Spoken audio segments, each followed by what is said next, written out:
खमाखनी दोस्तों, स्वागत है आपका श्याम क्लासेस की कोई नई यूट्यूब वीडियो में। आज हम वापस से वही अपना रिकॉल करेंगे कि जो कि मैंने परमाणु टॉपिक स्टार्ट किया था, उसे पूरा भी करना है। तो थॉमसन मॉडल अपने कंप्लीट कर लिया था, कोई परेशानी आपको नहीं हुई थी जहाँ तक मुझे लगा है। और चलिए हम रदरफोर्ड मॉडल को फिर से शुरू करते हैं एकदम स्टार्ट टू एंड। आज मैं कोशिश करूँगा आपको पूरा मॉडल समझा दूँ, ठीक है? चलो, रदरफोर्ड आ गया, थॉमसन का शिष्य था, भूतपूर्व शिष्य जे. जे. थॉमसन का, ठीक है? तो इसके भी 2 शिष्य थे, जो इसके साथ ही थे। नाम बता दिया, फिर से बता देता हूँ, ठीक है? अब जो अर्नेस्ट है, उसका नाम मैंने पहले थोड़ा चेंज कर दिया था क्योंकि थोड़ी-सी मिस्टेक हो गई थी, ठीक है? तो एक तो अर्नेस्ट था, दूसरा मार्शडन पता ही है आपको। दूसरा मार्शडन बता दिया था आपको, वो तो सही है। अब हम देखते हैं कि रदरफोर्ड का मॉडल था क्या, ठीक है? तो आप एक सड़क पर चल रहे हो, सड़क पर चल रहे हो, आपके साथ एक आपका छोटा भाई है, ठीक है? आप चल रहे हो, आपको ₹10 मिले, मिल गए, आपने जेब में डाल लिए। ऐसा तो है नहीं आप चले जाओगे वहाँ पे, वापस अपने रास्ते, ऐसा नहीं होगा। आप वापस ढूँढोगे, उसी गली में 2-4 और पैसे पड़े होंगे, 10-20 का नोट कोई भूल गया होगा।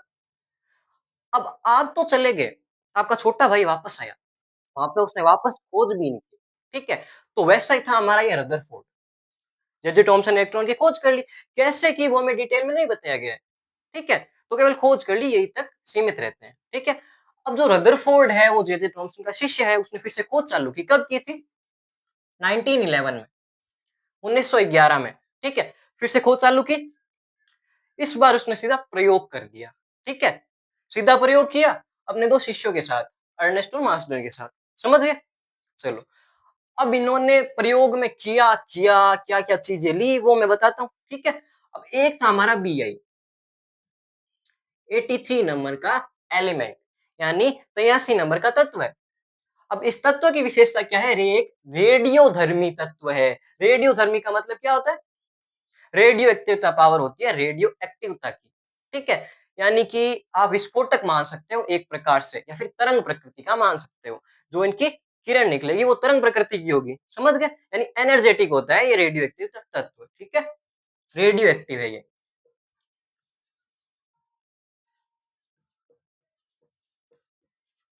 ठीक है? रेडियो एक्टिव तत्व है। अब फिर दूसरी चीज क्या उसने ली सोने की पन्नी। कौन सी सोने की पन्नी थी वो बताता हूँ। एयू, गोल्ड होता है 79। अब इसकी जो पन्नी थी, इसकी ये विशेषता थी कि ये केवल 2.1 मल्टीप्लाई 10 की पावर माइनस 7 मीटर की थी, ठीक है? समझ गए? यानी कि जो सोने की पन्नी थी उसका आयतन यानी मोटाई जो उसकी थी वो बहुत ही मिनिमम थी। आप ऐसे मान सकते हो कि जो हमारा मीटर है ना, उससे 7 गुना छोटी इकाई, समझ गए?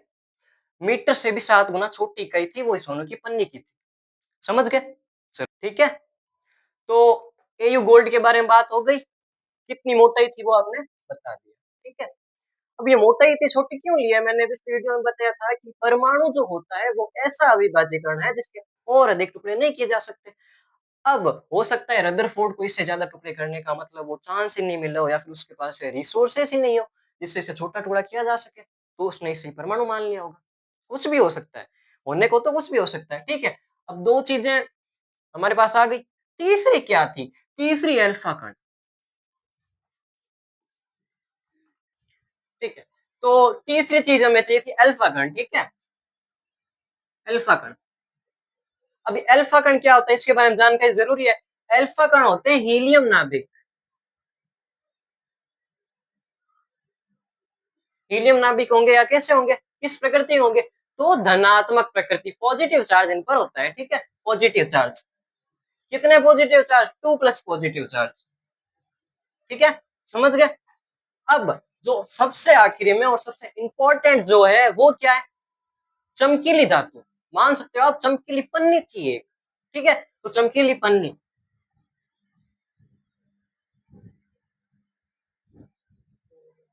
इतनी चीजें थी जो जरूरी थी, मतलब इतनी चीजें थी जो उस प्रयोग में काम में आई थी, ठीक है? तो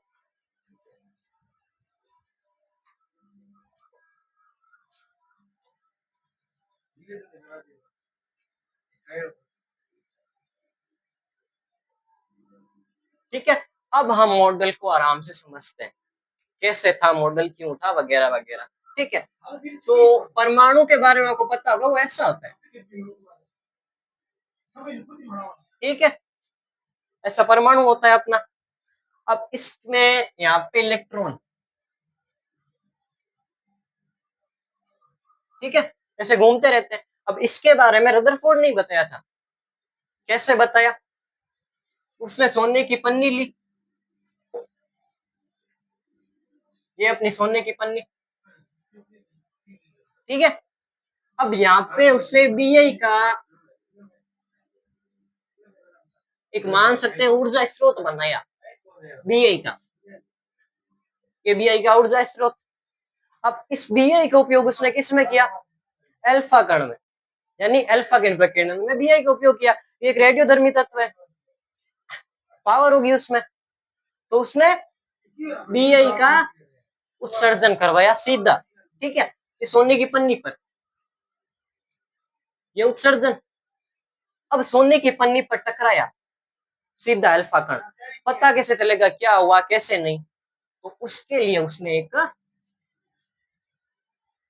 इस तरह की चमकीली वस्तु लगा दी, पन्नी बोल सकते हैं, चमकीली पन्नी लगा दी, ताकि प्रकीर्णन का पूरा प्रोसेस हमें पता चल सके। ठीक है,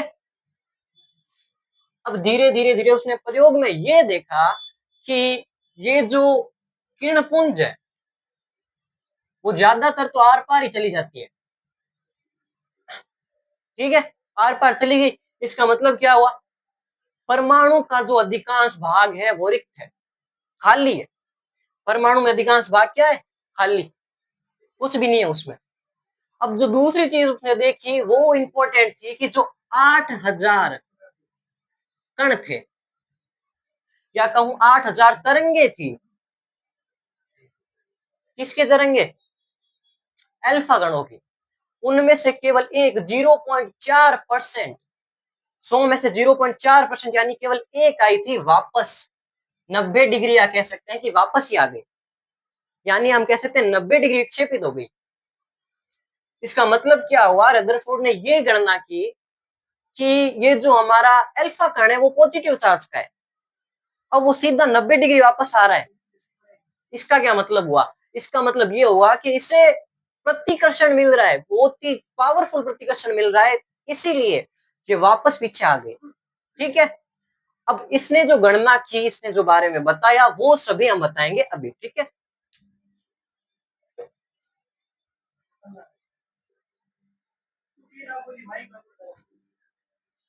अब ठीक है, पहला उसने कहा कि मेरे गुरु ने इलेक्ट्रॉन की खोज की, यानी इलेक्ट्रॉन भी तो कहीं ना कहीं होंगे, तो जो इलेक्ट्रॉन है हो सकता है उनका मान इतना अधिक ना हो कि वो इन अल्फा कणों को कोई भी प्रतिक्रिया दे पाए। ठीक है, तो यानी ये कह रहा है कि एक तो हमारा परमाणु है वो गोल है, ऊपर से सेंटर में एक धनावेशित है, कुछ ना कुछ तो धनावेशित है, क्योंकि अल्फा कण प्रतिकर्षित हो गए।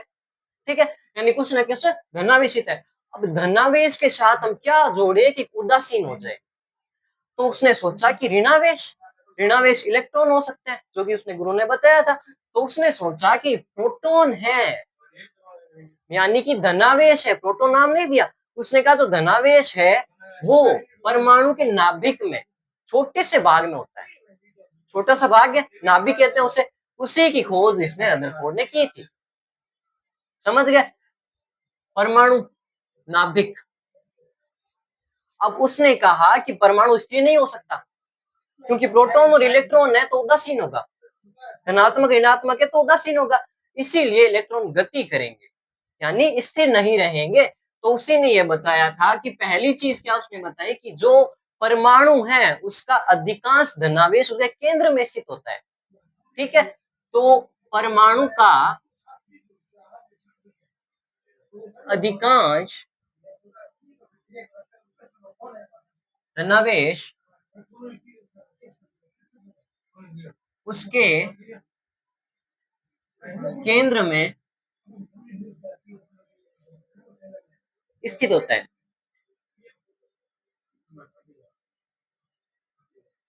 ठीक है, ये हो गया। अब परमाणु तो अधिकांश रिक्त है और इलेक्ट्रॉन में ज्यादा कोई वजन नहीं है, तो इसका मतलब क्या हुआ, जो अधिकांश भार होगा वो भी यही होगा। ठीक है, तो अधिकांश भार भी यही होता है।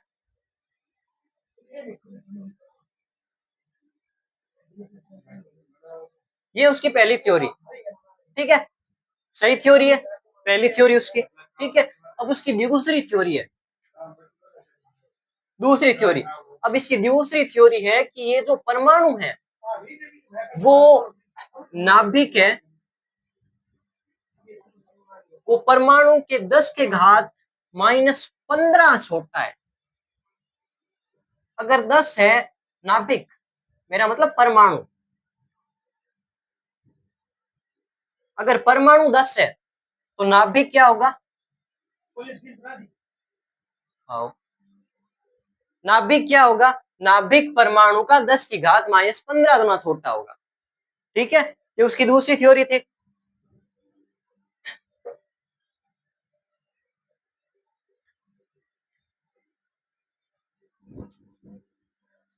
अब अगर हम अपनी भाषा में बात करें तो जो नाभिक है वो परमाणु से 10,000 से 1,00,000 गुना छोटा होता है।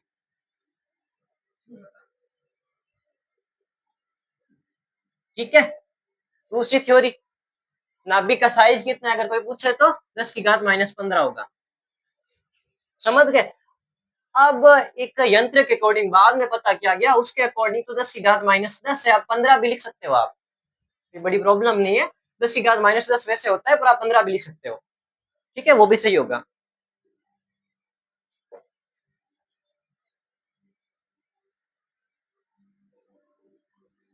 अब हम इसकी कमियों के बारे में बात करते हैं। ठीक है, इसकी कमियां की थी, क्या थी इस मॉडल की। तो पहला था कि ये कभी हाइड्रोजन का स्थायित्व नहीं बता पाया। स्थायित्व कैसे, वो बताता हूं मैं। हाइड्रोजन का स्थायित्व,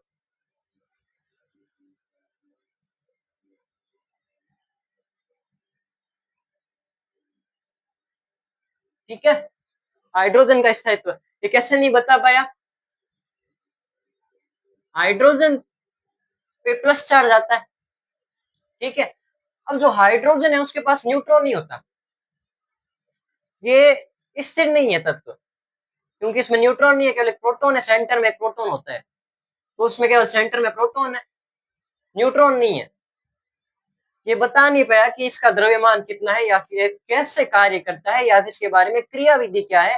हाइड्रोजन के बारे में उसने कुछ भी नहीं बताया जो सही बैठता है। ठीक है, तो हाइड्रोजन के बारे में वो कुछ भी नहीं बता पाया। दूसरी और जो सबसे बड़ी है वो आपको याद रखनी है। ठीक है, तो वो ये है कि स्थायित्व एक नाम आता है। क्या होता है स्थायित्व। स्थायित्व के हम दो मत अर्थ निकाल सकते हैं, जो हमारी किताबों में है, या फिर कोई ऐसा कह सकते हैं कि टीचर में पढ़ाते हैं, वो दो है। पहला हम स्थायित्व मान सकते हैं कि ये परमाणु है, नाभिक के सेंटर में ये इलेक्ट्रॉन है। अब ये पॉजिटिव और ये नेगेटिव है, आकर्षण होना चाहिए, क्यों नहीं होता। वजह क्या है कि आकर्षण ही नहीं हो रहा। कौन सा बल है, क्या है, कुछ पता ही नहीं। केवल ये है कि हाँ ये प्रोटॉन है और ये न्यूट्रॉन है, आकर्षण प्रतिकर्षण कुछ है ही नहीं। ये नेगेटिव है और ये पॉजिटिव है, इन्हें आकर्षण करना चाहिए ना, तो ये आकर्षण क्यों नहीं करे, ये कक्षा क्यों बनी हुई है। तो ये इसका पहला था। पहली कमी क्या थी, ये वाली पहली कमी मैंने दूसरी पहले बता दी। पर अगर फोकस, मेन फोकस अगर हम करें तो पहले यही होती है, वो छोटी है थोड़ी सी, पर ये सेंटर प्रॉब्लम है।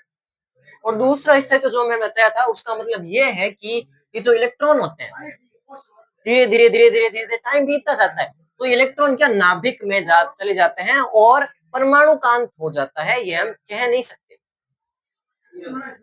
इलेक्ट्रॉन है केवल प्रोटॉन के अंदर समाहित हो जाता है, इतना ही होता है। ठीक है, तो ये उसकी दूसरी गलती। ठीक है, चैप्टर पूरा, चैप्टर नहीं कह सकते, टॉपिक पूरा हुआ है अभी। ठीक है, तो रदरफोर्ड पूरा हो गया। डेरिवेशन इसकी कुछ है, ये मैं मानता हूँ, बट वो डेरिवेशन है वो बाद में कभी करेंगे, क्योंकि अब ये एक बार माइंड में सेट हो गया ना, तो डेरिवेशन हमारी इंपॉर्टेंट इतनी भी नहीं है, क्योंकि ज्यादातर जो सवाल आते हैं वो इसी से आते हैं। ठीक है। हाँ, सॉरी।